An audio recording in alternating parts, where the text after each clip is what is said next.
Is that being recorded? It is, yeah. Okay.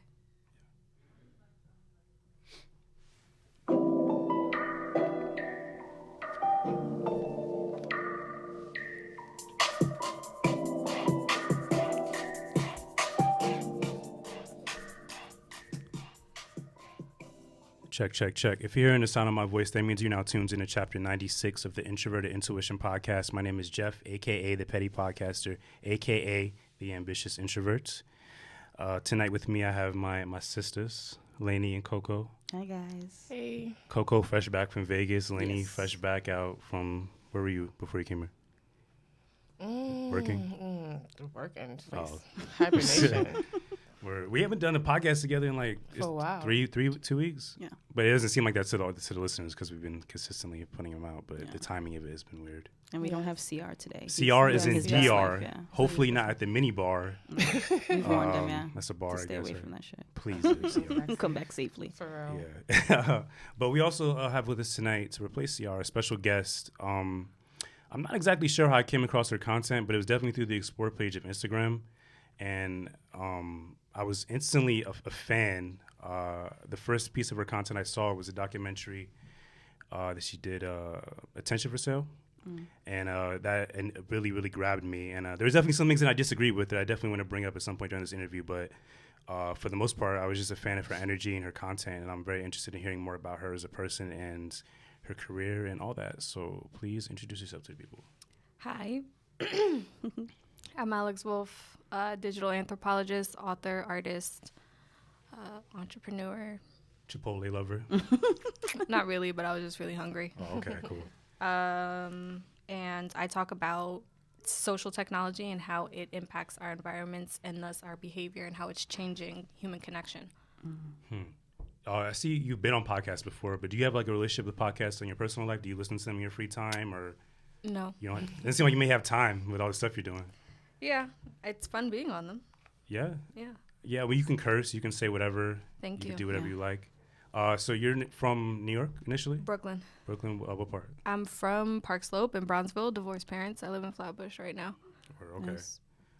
So was there maybe a point going back into the beginning of, I guess, the quote-unquote beginning of your story?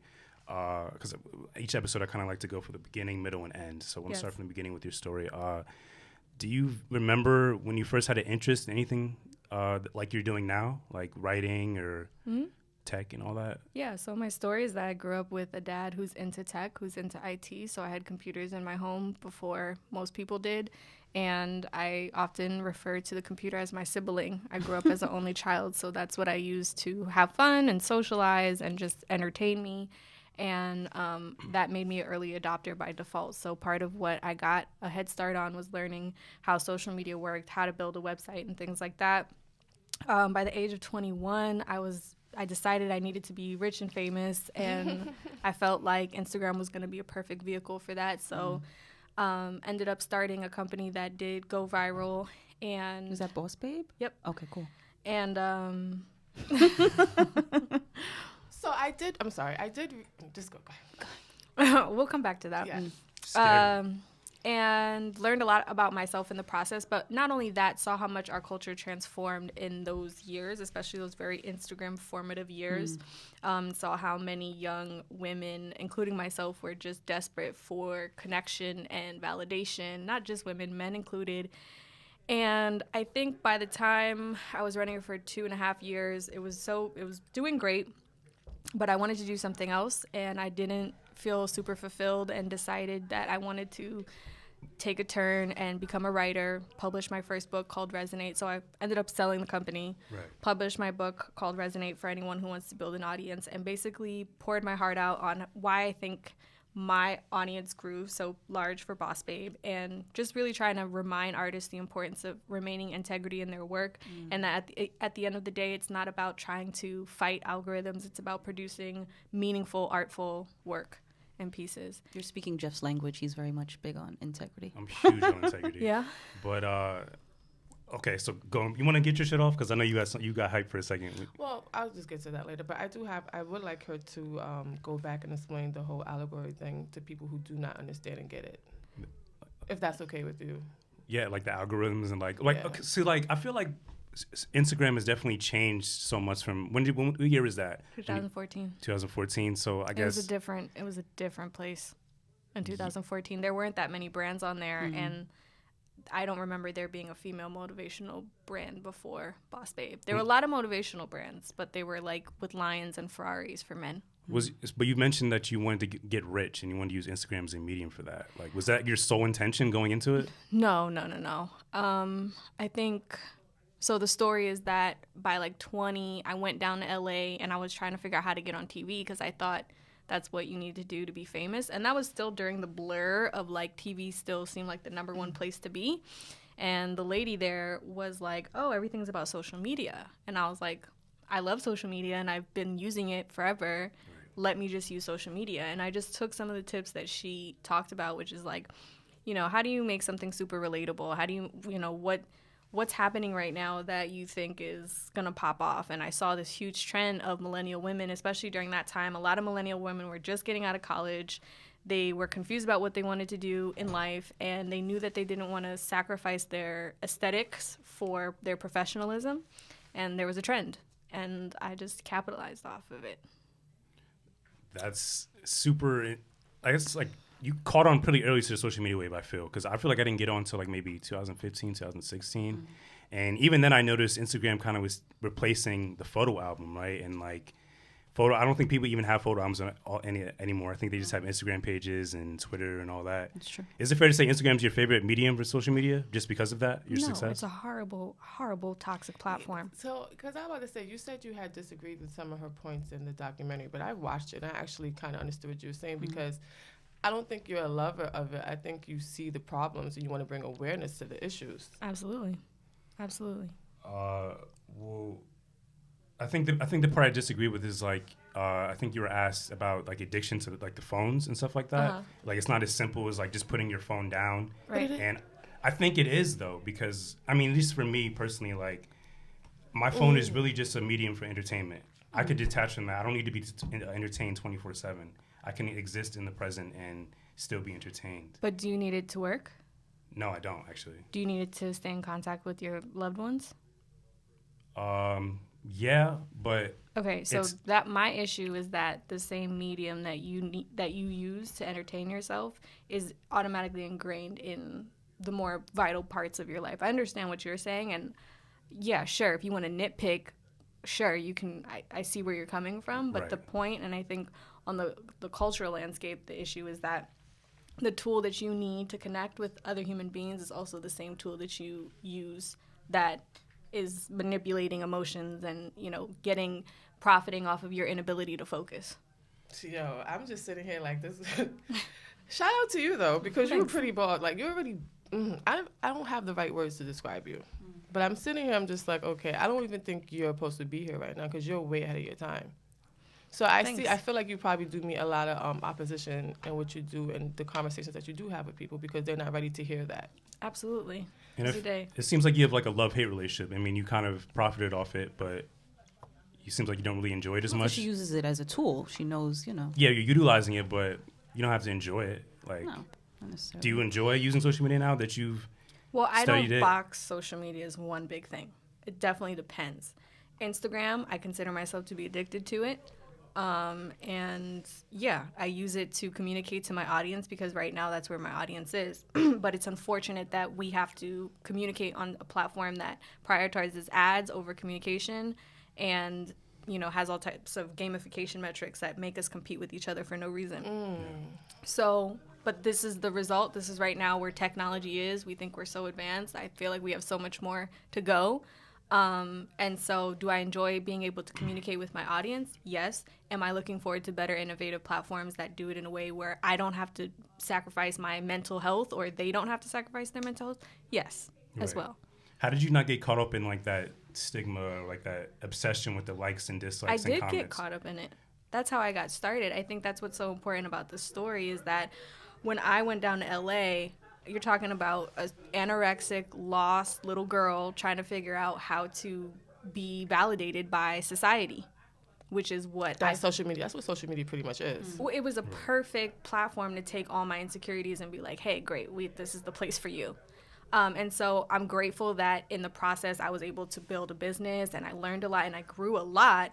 But that is the foundation of how this got started. And I'm very transparent about that in my book and when I speak, because I see through the bullshit. I know when people are just trying to build an audience because they want a band of worshipers versus the true artists and creatives who actually have work that they want to put out and resonate with people.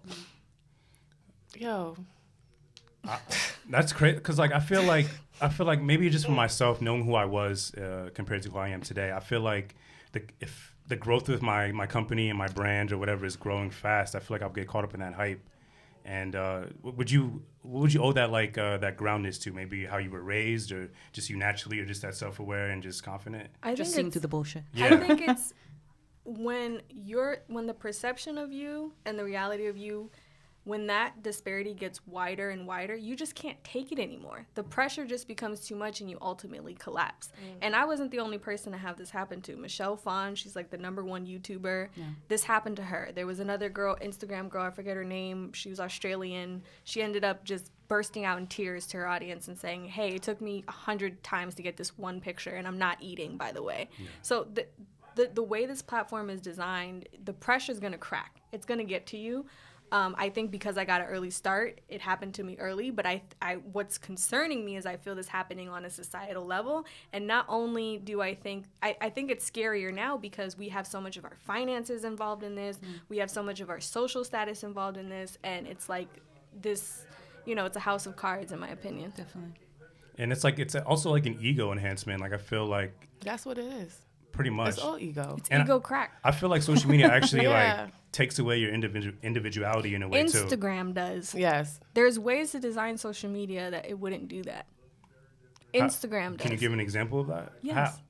So I have a whole 15-minute video that talks about the difference between the philosophy and product ethics of Snapchat and Facebook/Instagram. Snapchat is designed in a way to actually help you communicate, and it's actually it integrates presence in communication. So right now, the reason why we can have this conversation is because we're present in the room. It's an ephemeral platform, which means it's more congruent to the natural way of reality. When we have a conversation, our words don't stick to the air. They float away. All these things that have a more organic, healthy way more congruent to our human nature was built into Snapchat, whereas Instagram is a permanent and public platform. So everything you post, except the stories feature, which they had to steal from Snapchat because it was working so well. But before that, it was throwing up pretty pictures of yourself over and over and over again to get likes over and over and over again. And that's dumb. That was built with the remnant and the skeleton of desktop social media design. So when we were on our desktops, that made a little bit more sense because you can log on and log off. You didn't have to chug the computer with you everywhere you go. Now you do. And so now we're just in this social competition that seems to have no end until, people crack. And that is very true because this is a big reason why I love social media, but not for the reason everybody else loves social media. I just want to go on there, post my little words up, my little pictures up, and I'm off. I laugh at. If anything, I feel like Instagram makes me hungry. Because I look at so much food all day. I don't have You time. literally meant hungry. I was thinking about something different. No, I thought meant like hungry as food. inspired. Because I know what I want to follow. I don't follow anybody that will ever make me feel I have to question myself because I know who I am.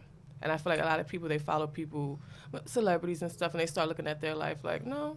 Isn't that where like the ads and the algorithms come in? Like they based off what you follow already, it maybe increases the amount of suggestions of that same type of life. I don't even pay those suggestions no attention. Like, and I never do. Part of the issue with that is that Instagram doesn't care if you don't have a social experience on the app. They say they're social media. They say they're about connecting, but in all reality, they don't care if you mute all your friends and if all your friends mute you. They just care that you keep scrolling because their business model is running off the advertisements. So again, okay, great. That's a great business model for them. But what does that do to our communities and to our social lives and how, now it's political if you unfollow somebody. Now but somebody gets in your feelings, you risk losing a bag, you risk losing a friend if you don't participate in this really sticky competition that, again, needs your insecurities to function.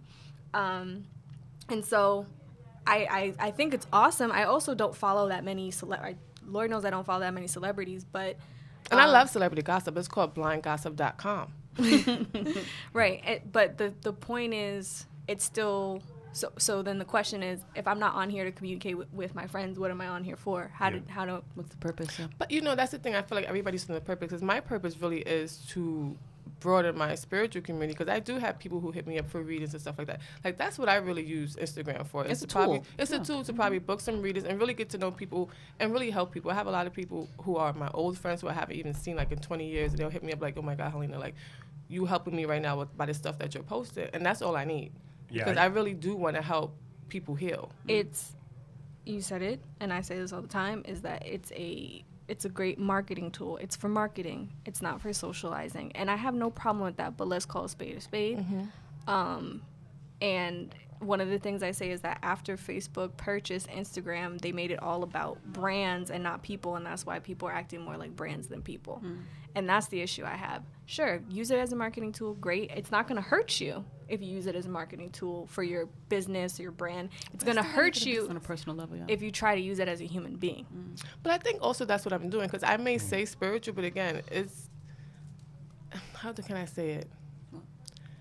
Does it? But like, It's real personal in a sense, because I'm really not for the business, because a lot of people I don't even charge. Because again, it's go back to the healing the collective. But I don't know, I dig. I don't see nothing wrong with using. I mean, I guess depending on what your brand is and what you're representing, That's I feel very like true, whatever type too. of energy you're putting out, as long as it's maybe But benefiting the just the planet in idea some of way. brand, But because when I hear brand, I think about Nicki Minaj. She took what Little Kim did and she made it a brand. We can always say that Little Kim started it, but Nicki Minaj branded it. And that's what I see. When I see brand, I think about somebody who takes something and it's like you brand it into somebody's head that you created it, but you didn't create it. so is it like? I mean, correct me if I'm wrong, but it's like your main issue, I guess, like the trading of like humanity for like profit and attention. My main issue is that my current environment of colleagues and people in my life have incentives that turn them into what I would call shallow, unmeaningful, not just people, but events and just culture. Is like, I feel like I live on a set where it's like I can just flick something and it'll knock over, because everything that's being marketed to me is something fickle. that's surface level, and even the experiences, and then even the friendships. To me, it's like, okay, it's one level if we're in some kind of Instagram worthy event, but once I feel like people are trying to develop relationships off of that same nothingness, then it becomes an issue. It's one thing when we were in, our early 20s, I talk a lot about generations and generational differences. I don't think right now, especially as we start to mature, we can afford these types of shallow relationships, because life is only going to get more complicated, and we're going to need to be able to solve bigger problems and rely on each other for mature things that an environment like Instagram does not cultivate. May I ask though, like, how is that fair for you to just automatically deem that as just whatever, like something that's not really benefiting the planet or not really doing anything like surface level? I don't understand what you mean. Because like fair. Because it's like that's your opinion. That's not like a fact. Like you have. Did like, I say it wasn't an opinion? No, you didn't. But I'm just saying, like surface level. This is just a podcast. You didn't listen before coming on, but there's a deeper meaning. There's a deeper purpose for this for me. Why I created it. So for you to just say like, I'm not talking about your podcast. No, I'm talking about the podcast. No, I'm talking about just in general. Like you may see like a brand or something that surface level. We may say that they're selling cups, right? But there may be a deeper meaning or deeper reason behind that. Good for them. That's not what I'm talking about. I think what she's trying to say is that people are trying to cultivate friendships off of shallow. I got that part. Introductions and everything. I don't really think she's taking a stab at. You asked me what my concern was, and I told you my concern is that I live in an environment where people are stimulated by shallow incentives, and it's extracting meaning from our culture. So as you've gotten, I guess, more popular in different circles, have you had to, I guess, stop interacting with people that you knew previously who got into that same type of life and same type of mindset? And how did that affect you? Sure. I think people go in and out of your life all the time. I think more than it's about me judging other people, it was me seeing it in myself that led me to realize I'm going to have to emotionally invest in people starting now, because if I want to reap the benefits of having emotional bonds with people, then I better start being a better person. in a sense. a more vulnerable friend. It's like Black Mirror, the episode 2, when because his wife died because he was paying attention to his phone. If nobody saw it, I'm sorry. Right now, Spoiler alert. Yeah. Spoiler alert. But his wife died because he was paying attention to his phone, and the whole time he was just angry of the creator of the social media platform, because that's the platform he was on, and he felt like he just needed to tell somebody, because he kept it to himself, that he's the reason why his wife died. And he even in that episode, he was able to kidnap somebody because they stayed glued to their phone, never looked up to see the person was kidnapping them, taking them somewhere else. Mm-hmm. So what she's saying is absolutely correct on every level. Like, we are getting to the point where it's just like there is no substance, but for her to see that in herself, that is the only way that she can actually stand back and say, okay, this isn't a problem, because she noticed it within herself. And I feel like a lot of people need to start doing that. Right. But many won't choose. You're just contrarian. Go ahead. no, I mean, I was just saying, like, you can't just say deem. I can just say whatever I want to say. No, you can. Okay. I'm not speaking directly towards you, but in general, Okay. I feel people just see things for what it is and not go deeper and do more research. Like, But if you there think are about Are you implying I'm not doing research? I'm not implying you are doing anything. I'm talking about in general. Just I haven't I'm done guilty of half that. the research she has done, but there are accounts that I follow. I'm a big comment reader. I see a lot of pick-me's in the comment. Facts. Yeah, they say things to get attention and get the like. And That's get the exactly. acknowledgement. Yeah. But that is 100% what Instagram is about right now. I feel like nobody's really being genuine. Nobody's really being transparent in themselves, because we are in a pick-me generation. Like, it's a pick-me time. Well, the platform isn't designed for that, and I feel like I'm never preaching to people that they should change this or post this way. I'm not gonna get mad at you for having a red crayon and drawing red stuff on the wall.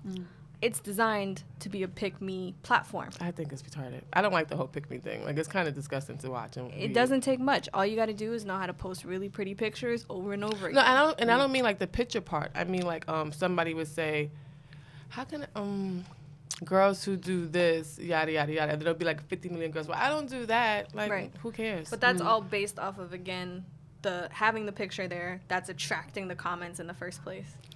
I'd say Twitter is actually probably the most, I guess. You can have the most freedom on Twitter. I mean, you can say I anything used you to want. love Twitter. It's like a diary in a I sense used for to some like people. it, yeah. Not used so to much love anymore. A millennial diary.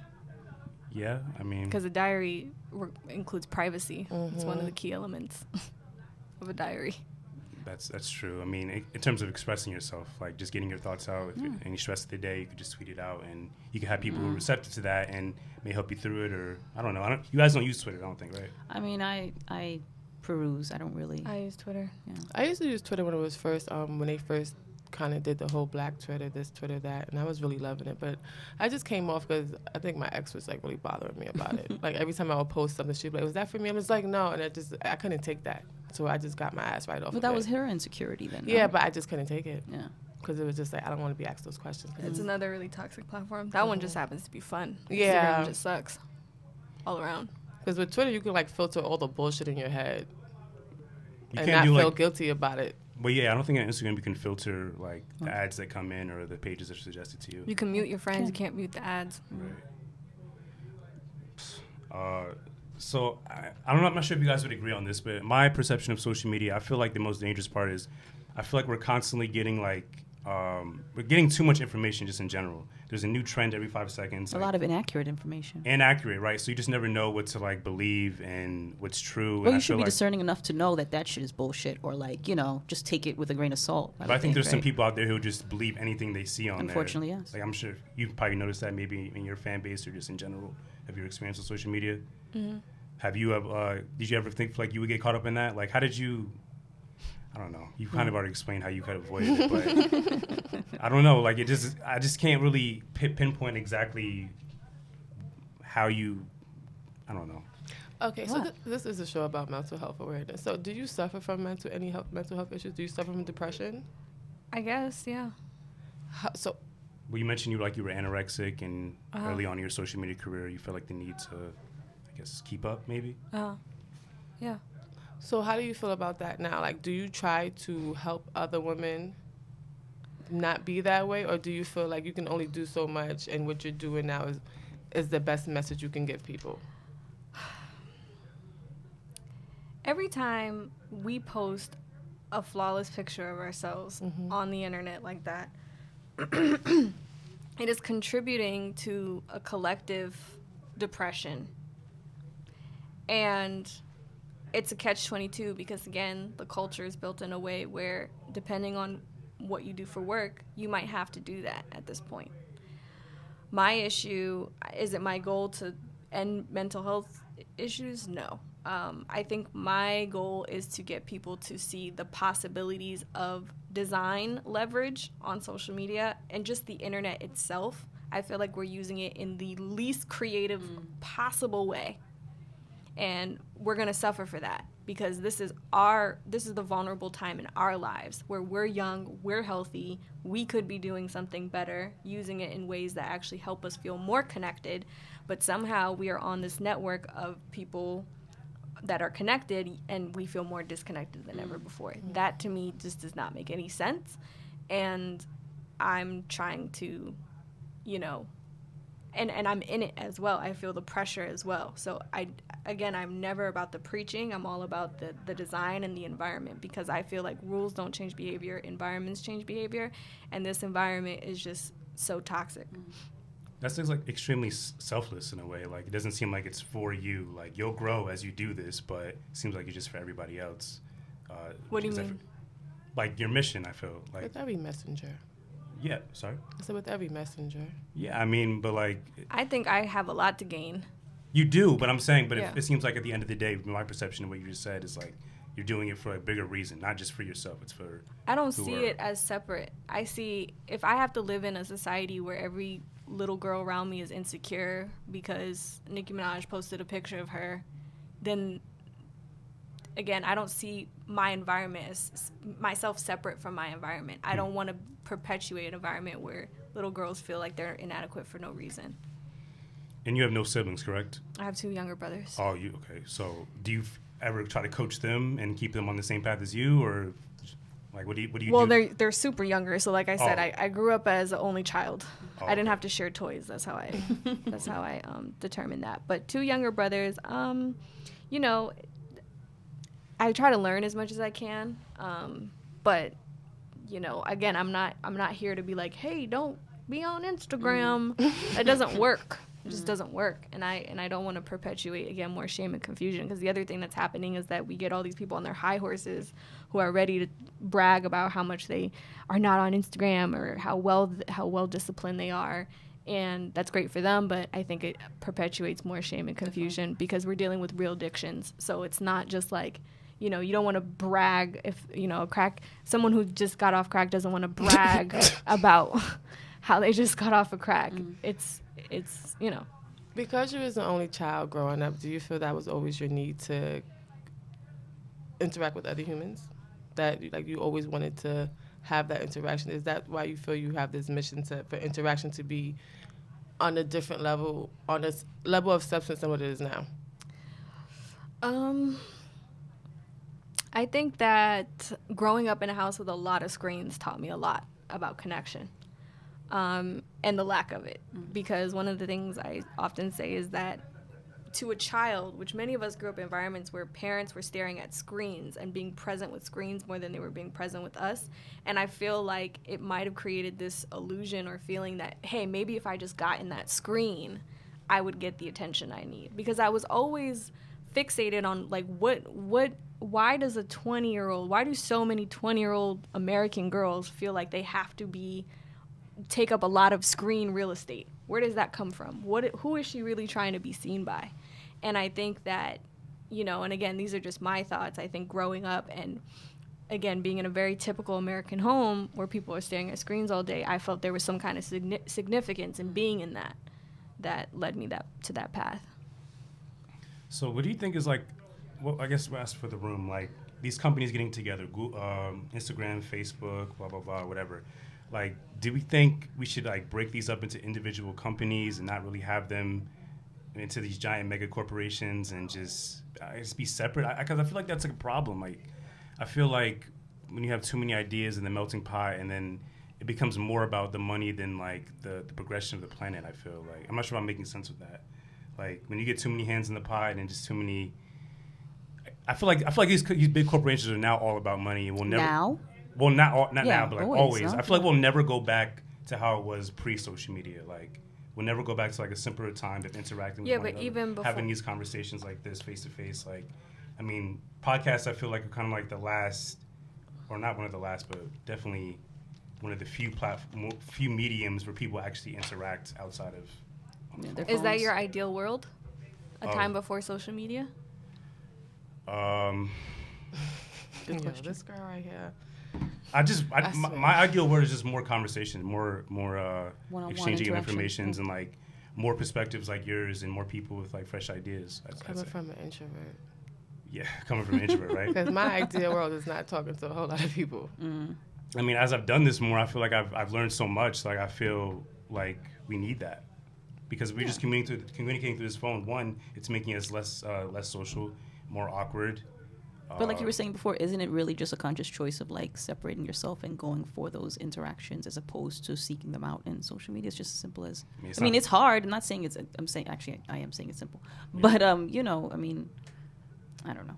There's kids getting iPhones at like 4 now, so it's like it's hard. Well, that's a whole other. There's thing a lot that of redefining that needs to be done. First of all, it's not a phone; it's a computer. It's really important. A phone is what you use to call people. It's the last thing we're doing on these things. Nobody likes talking on the phone anymore. It's too intimate. It's too present. And again, intimacy and presence are the two things that actually make you feel human. Double tapping on things will make you feel less human. And I think that our concept of the internet being a separate destination is also extremely causing a lot of friction and causing a lot of damage in how we perceive the internet, because the fact, again, that's a preconceived notion coming from the desktop computer, when being on the internet actually felt like you had to go to a destination because you had to go to the corner of the house, log on, unplug your phone line to plug. It was this whole process, and we are using software and design mediums that are designed for that type of destination environment instead of internet that's seamlessly integrated into our daily lives. So, for example, Alexa doesn't have her on or an off button because she's constantly present. Any kind of technology that doesn't need that log on, log off kind of energy, something that doesn't rob the presence from where you are. Because right now we need the internet, but we don't. But if we were on Instagram, it would rob the presence, because again, Instagram is designed off of desktop-based social media.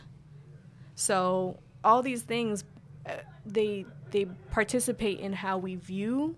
That's part of it, because again, people simplify and say, oh, it's just about getting off. It's not about getting off. It's about using things that we don't have to get off of and designing better quality things, and just changing our awareness and not looking at it as a phone. It's not a phone. Yeah, it's a fancy computer. Yeah, it's literally everything. It's terrible. That's what it really is, honestly. It's a mini screen. Yeah. So it seems like there's literally no linear trajectory to anybody's journey, anybody's purpose. Like, how do you remain focused each day? How do you remain just creative, keep these fresh ideas coming? Do you keep certain people around you? Do you have certain conversations with certain people? Like, what do you do to keep your mind fresh and yourself going? Yeah, I'm definitely picky about who I keep around me. And I just like to read. I like to sharpen my mind. Actual books. I like to read books. No audiobooks. I like to read a lot about, cybernetics, anthropology, any type of social technology. I love reading about the history of telephones and televisions and any type of, again, social technology, communication technology. And when you wrote your first book, Resonate, what year did that come out? I'm sorry, I didn't manage to get it last year. Mm-hmm. And during that process of writing it, like, what would you say was the hardest part about writing it? Writing it every day, writing a little bit every day. How long did it take you? Probably a year, give or take.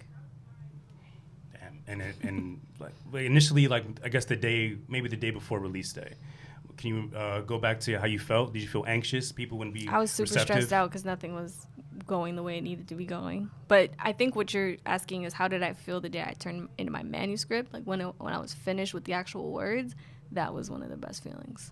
Just the weight of getting it. Just being done. The accomplishment of it. Being done. There's so many edits. There's so many back and forth.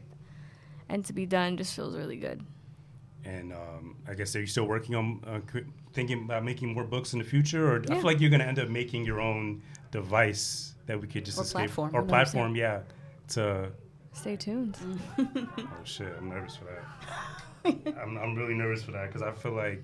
Why are you nervous about that? Because he's not going to find anything to argue with me about it. Yeah, right. But I'm just thinking about like what's next in terms of all of us, like humanity. Like technology is definitely advancing faster than we are, and I feel like we're kind of not being able to keep up. And I feel like that's why the social we have blind technophilia. I did a whole talk about this called "Why Do So Many Millennials Feel Unaligned with Our Age," and it's because in a post-figurative culture, so there's two types of cultures. This was a term coined by anthropologist Margaret Mead, who published a lot of stuff in the 60s. And what she noticed is that during the 60s, American culture was turning from a post-figurative culture where the old teach the young and turning into a pre-figurative culture where the young have to teach the old to navigate the society for economic and social, functioning. And what happens in prefigurative culture is where the young have to teach the old is that the young also have to teach themselves.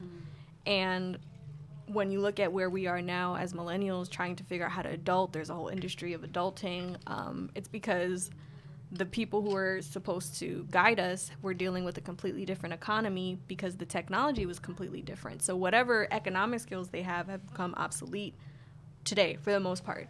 And it'll keep happening because as long as we continue to blindly adopt technology just because it's newer, cheaper, faster, the more knowledge gets lost by the generation. And not only knowledge, but wisdom as well. Right. So again, lack of knowledge, lack of wisdom, lack of meaning you have. And that's my main issue. And even like economy versus environment, right? It's like we need them both to progress at the same pace if possible, but I think the environment They're on completely different tracks. America is on a quest to turn our natural resources into junk as quickly as possible. And they're definitely succeeding. Yeah. Do you believe in like climate change and all that? Do I believe in it? Yeah, do you believe it exists? Sure, yeah. Why'd you say it like that? I'm just answering your question. Got it.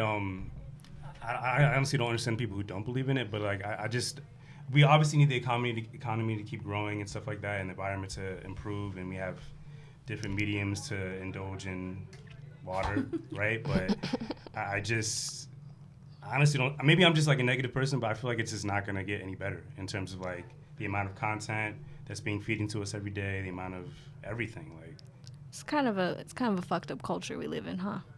Extremely. What do you think about the American experiment? You think it worked? What exactly is the American experiment? Like motherfuckers just coming on here on ships and bringing slaves and just putting the whole shit up and writing a Declaration of Independence. Here we are. What do you think? Was it worth it? Not for me. not for anybody in this room, I don't think. But we have people like you. Question. Tricky question. I think you're on the right path to possibly saving us. That's the last thing I'm worried about. Yeah. I don't think you've said anything positive about like social media like tonight. I don't think so. I think it's mostly just been. You're bringing awareness to the. I haven't said light. anything positive about Instagram. I've said multiple positive things about the internet. Yeah. I don't know if I'll ever get rid of. Could you see yourself getting rid of your Instagram and all that if you came down to it? Right now, I'm in an economic position where I can't, just like many creators. That's part of the issue. Because it's not built for creators. It's built for brands and influencers. So let's say as your brand keeps going, you're presented with obviously, I can already guess what you're probably going to say, but you're presented with a certain amount of money or a certain opportunity that you maybe never really envisioned for yourself. But it's aligned with a company you may not really agree with morally. Would you still take that opportunity, or would you go the other way and do your own thing? I'm all about working with companies that I feel aligned with. So there's nothing that could ever sway you from that. From working with the company I feel aligned with? Sway you from working, like if there's a company that's you maybe agree with and you fuck with, you support it, but they may have done something in the past that you may not agree with, even though the opportunity is priceless. It depends. Well, that's like a super hypothetical question. It really depends on a lot of things. It could happen. I mean, even these fashion brands, I don't know, what was the last time you do some fuck shit? Gucci or whatever, like, offers you a bag to promote their newest product. I don't know. But do you have any other questions? do Do you guys have any questions? Yes, I do have a question. You said that we're not using the internet in the way that we should use it. With everything that you're doing, how do you feel in the future the internet would be best used, or should be best used currently right now? Yeah, I'm very careful about the word should. So for me, it's not so much how it should be used, but ways that would be a little bit more congruent with our nature. Any tool is gonna have the power for good or bad. So I'm never gonna try to be as bold as to eradicate any evil doing on the internet. That's impossible. But I think the question is, okay, again, if we're on this network of people who want to communicate, but still, and everyone is connected to it, and it's still very difficult to communicate, then that means there's a design issue, and that something needs to be designed in a way that helps us actually communicate in a better way. So I think for me, if it's for example, one of my favorite examples I like to give is this company called Little Riot that makes pillows for long distance couples. I'm actually cool with the founder, and what she does is that when one person lays on the pillow, the other one glows up, and it lets so when you're laying on it, you feel like you are present with your boo or whoever. And she actually is going to be doing a lot of work with children's hospitals as well, because they found that children are performing better and healing better when they have these pillows. So that is an example of what the internet can do. It can actually emulate presence, which again is the number one thing that makes human feel human. So why are we using it in a way that makes us feel not present at all whatsoever to any degree? I don't know. Should there be courses on how to properly use social media? Because I think that people are just using... Yeah, has anybody ever hired you to come into the company and teach them a course on how to be, like a tech company made you come and teach their people how to be human in the present, but still able to use technology? Sure. I mean, I definitely don't give rules on like 5-minute breaks on Instagram. But I do get people to think about, okay, how is the design of this platform impacting my relationships with other people, with myself, and getting them to see that, again, if you have a red crayon, you won't be able to draw in anything but red. And I think Instagram's a red crayon, but life is a rainbow experience. So, of course, you're going to feel frustration. It doesn't matter if you try to be the most authentic human being in the world. Good luck. You have one tool that's designed in a way that doesn't naturally express those dynamic energies about you. How important is it for your intimate partner to be on the same level of you as not being so engrossed in their phone? And have you ever dated somebody who, when you love them, but they were just too much into and not in the presence of the moment? Well, I like boss niggas, so they're always on their phone. But you just, of course, I think that anyone who I've been with, they understand what matters to me, and I think again, it's not everything on the screen is equal. It's one thing if you're like answering emails because you run a huge company, and it's another thing if you're just scrolling and I'm laying right next to you. Like, obviously, I'm gonna feel I'm gonna feel a type of way. But yeah, they know not to do that shit with me. Do you have like rules for yourself? Like, you turn your phone when you get off in bed, or do you like kind of always keep it next to you? Yeah, it's next to me right now. It's very close by. Yeah. I feel like it's hard. It's sometimes hard for me, like late at night, because it is for me just a main source of entertainment, just to get through the evening or whatever. But I don't know. It's easy for me to just turn that shit off, throw it in the drawer. I don't know if you guys can relate. My shit be dry, so I don't know. I don't have those Lies. problems. The DMs are definitely popping. Oh my God, boy. The readings. Even then, like, I'm even choosy with those because that's my energy. Yeah. So you're actively on Twitter, or are you like kind of one foot in, one foot out? Actively. So when you see like these headlines, these trending topics, if you see something that's truly like horrifying and messed up, does it ever affect your psyche in any way in your creative process? Hell yeah. And how do you get past that? I don't know. I get off of it for a little bit and I come back, but like, I don't offer like solutions to make Twitter not feel like a information war shit zone. But I love it. I love the bullshit of Twitter. Yeah, exactly. That's the best part of Twitter. Like, exactly. And Twitter's with the bullshit, and I love Twitter for that. It's unapologetically about the bullshit. Yes. and that I can respect, because Lord knows that that's not what's always being championed and you know where. But yeah. Twitter's just like, suck my balls, kiss my ass, and we don't give a fuck. And Right. that's just that. It's definitely like a guilty pleasure. And I feel like Black Twitter, like they start things in waves, and then other social media platforms catch on and try to. Yeah. Isn't that what everyone has done with Black people like forever? Like honestly. I mean, yeah. And can you speak on your experiences as a woman of color, as a businesswoman? Like, have you encountered any difficulty because of that fact? Especially with the selling of Boss Babe. Like, did people ever think that somebody like you would ever be able to like pull that off?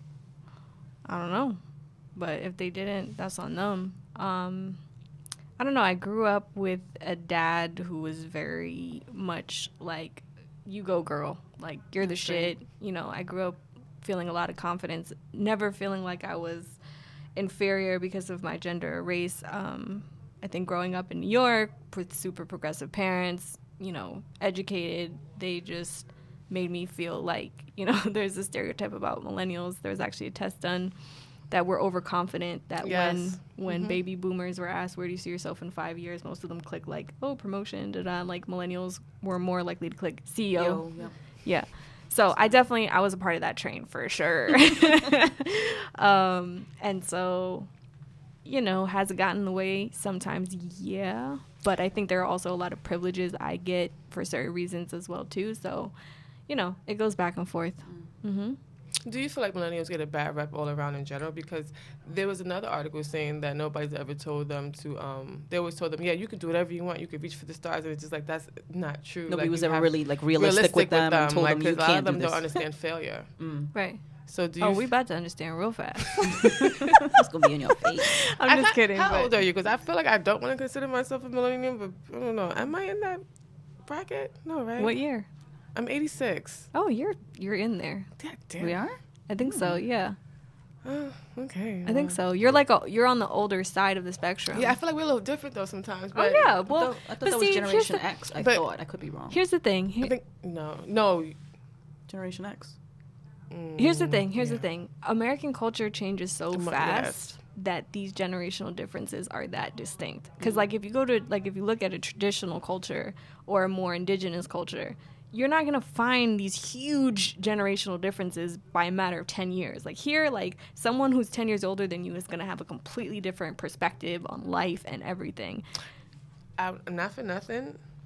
For some reason where now I understand what J. Cole's saying in the middle child thing, because we do have that. We're in the middle of, we're not the OG, but we're not the youngin'. And because sometimes when you just said the 10-year difference, I beg to differ, because I know women in their 40s, and I'm just like, bitch, you cannot be like this. Right. And because my grandmother raised me, so I'm used to a different more caliber old school. of certain things. So it's just like, I don't want to see women in their 40s, but like running the streets like I'm like they're 20. It kind of bothers me, but I'm also getting to the place like where, you know, they don't look 40.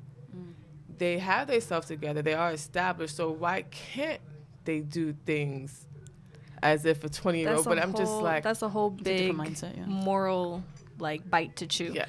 Or ethical bite to chew. But what I think that is a beautiful expression of is how much culture and technology will shape the psychology of someone. So because you were raised by your grandmother, you're also raised by the limits of technology she had around her time, which influenced the values she had, which influenced you. So it just goes to show that we are not separate from these technologies. They shape the way we think, what we think is moral, what we think is ethical, and that says a lot, because then it's like, well, how did this technology shape the way that I see the way the world should work? Like I said, I don't have a word to describe you. Like, it's like, I don't know. Thanks. Do you all get any type of criticism or backlash from your views and ideas? And if you do, I'm sure there's a lot of resistance, right? Yeah. How does that make you feel? Do you care at all? Is it more male resistance or female resistance? Like, who is your... Definitely more male resistance. I'm used to being misunderstood. I'm used to things not making sense until time passes. So it's like being ahead of my time. It sounds glamorous, but it's really painful because you're basically like, yo, look at this, look at this, look at this. And then someone will be like, yo, look at that shit. And I'll be like, I've been said that, but okay. You know, whatever. It's part of the game. Yeah, I imagine, we don't have, hella followers, but if that negativity and criticism starts coming, in the comments every day, I feel like you get a bit overwhelming. I can see both sides, like the side of just not caring and the side of, that shit really affects you, like the cyberbullying, all that. But your dad is involved in technology. He's giving you the whole go girl moment. Mm-hmm. So how does he feel himself where technology is moving in the future? Like, are we going to get to, I hate to ask this question, are we going to get to the Jetson age question, but are we going to get past where we are right now? Like, do you see that in the bigger picture? Well, like, what does past look like to you? What do you mean? Like I said, I don't want to say Jetson age, because we already have Alexa. We have Telsa, the whole driving cars themselves thing. Like, what is next? Like, how much further do people want technology to take us? Like, because I don't want to get to Terminator. Because I still, even though I have an Apple, I still like kind of hate it because I still feel like it's Skynet. Stupid. You don't want to have to like, you don't want to like not carry your iPhone. You don't want it to like carry itself and like walk. No, I don't want that. Like, no. Yeah. I don't know. I've never thought about what's really farther in the future. Whatever I it's think nothing. next It's is, nothing like, scary. good. Are we It's going to nothing like? good. Is it Terminator? Well, just look at the pace. That's how I look at things. So Are it's we like, slow? Are we behind? Or are we on time? Or are we ahead of schedule? Well, no, that's not what I mean. What I mean is think about what a computer was when you were a kid versus what it is now, and how quickly that has changed. Way bigger, way more cables. Word. And now it's like you can just have an iPad and have everything that was on that same desktop. So if we continue to behave out our blind technophilia, then it will just we'll just continue adopting technology at all costs. So yes, Terminator's next. Terminator's next. Yes. Has anybody saw this Netflix show Love, Death, and Robots or something like that? I've heard of it. Somebody just suggested it to me yesterday, and I was like, "Oh, I have a lot of time on my hands, people." There's an episode where the Earth is destroyed, and you have 3 robots who come down to Earth to take a tour of how humans used to live. And I just feel like everybody should check that out, because what you're saying right now and what everybody needs to check out that episode, because I think it would be something that I laughed at it. I thought it was like the most funniest, cutest thing ever, because I was just like, damn, that would be fucked up. Like, here we are all dead, and here they are just walking the earth like, well, this is what humans used to do. Like, can you believe they used to eat hamburgers and they would go in the mouth and come out the other way? And the robot was like, well, why? Like, that sounds stupid. is this like live action? It's not like animated or anything. No, like that, it's right? not animated neither. It was just, yeah, it was good. Do you ever think about like long term in the future, like your legacy, like what you want to leave behind? Is it your message? Is it whatever you're going to create, or your books? Like, what is it exactly? I want people to remember that the point of life is human connection, and it doesn't matter what technology we build, nothing will ever replace that. So there's no point of building technology that continues to disconnect us. Were you always would you always say you're a good communicator and just open with your thoughts and your feelings? Or did you I have would to say grow up to get there? I've always been outspoken, yeah. Yeah? Uh-huh. Even with like growing up with your parents and stuff, you always... Yep. Sweet. Damn. So we have a segment on this podcast called Don't Sleep, where it's basically we give like advice or a product or wine brand that people shouldn't sleep on. Don't shout them out. They're not a sponsor. Yeah. I mean, But it's very good, though. it's okay. Don't get All it again. right, Don't well, get it again, fuck though. you, then. Shit.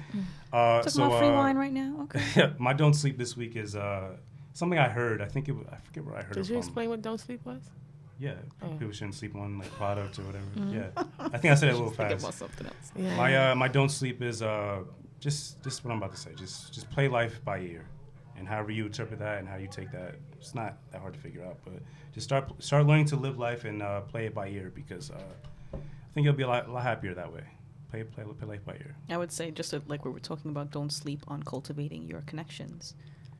Stop hiding, if you will, behind your phones your pocket computers, and seek out those connections that you're striving for, that you want to build on.